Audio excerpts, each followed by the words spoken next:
জুমার নামাজের ঠিক পরপর একটা উচ্চমাত্রায় ভূমিকম্প হইল কলকাতায়। তো আমি টের পাই নাই, কারণ আমি নামাজ পড়ে তখন রাস্তা দিয়ে হেঁটে আসছিলাম।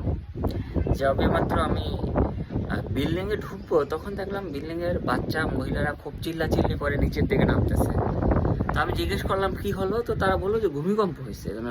ভূমিকম্প নাকি প্রচণ্ড মাত্রায় ভূমিকম্প, পুরো বিল্ডিং কয়েকবার কেঁপে উঠছে। তো মানুষের ভিতরে এক আতঙ্ক বিরাজ করতেছিল। তো এটা হয়তো আমাদের জন্য একটা সতর্কবার্তা। আল্লাহ তাআলা আমাদেরকে বিভিন্ন সময় বিভিন্নভাবে সতর্ক করে। আমরা এখনো আমাদের নিজেদের পরকাল সম্পর্কে বেখেয়াল। আমি নিজেও বেখেয়াল, অনেক সময় নামাজ পড়ি না, অনেক সময় নামাজ পড়তে ইচ্ছা করে না, অলসতার কাটারে অনেকে আমরা রোজাও রাখি না।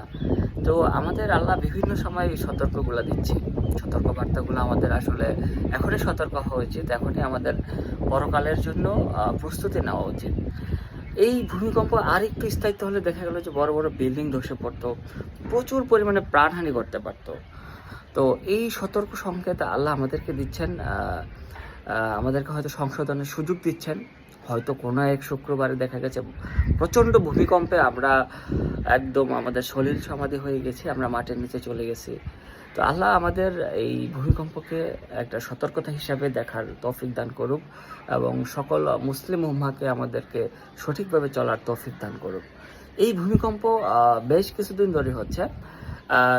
গত সপ্তাহেও এরকম কিছু ভূমিকম্প হয়েছে। মায়ানমার ছিল এর উৎপত্তি স্থল, যা রিক্টার স্কেলে মাত্রা ছিল 5.3। আজকের কত রিক্টার স্কেলে ভূমিকম্প হয়েছে সেটা হয়তো কিছুক্ষণের মধ্যে জানা যাবে। কিন্তু এই ভূমিকম্পটা আমাদের জন্য একটা সতর্কতা হিসাবে আমরা নিতে পারি, এবং এই থেকে আমরা নিজেরা বিভিন্ন ধরনের পাপাচার থেকে আমরা নিজেদেরকে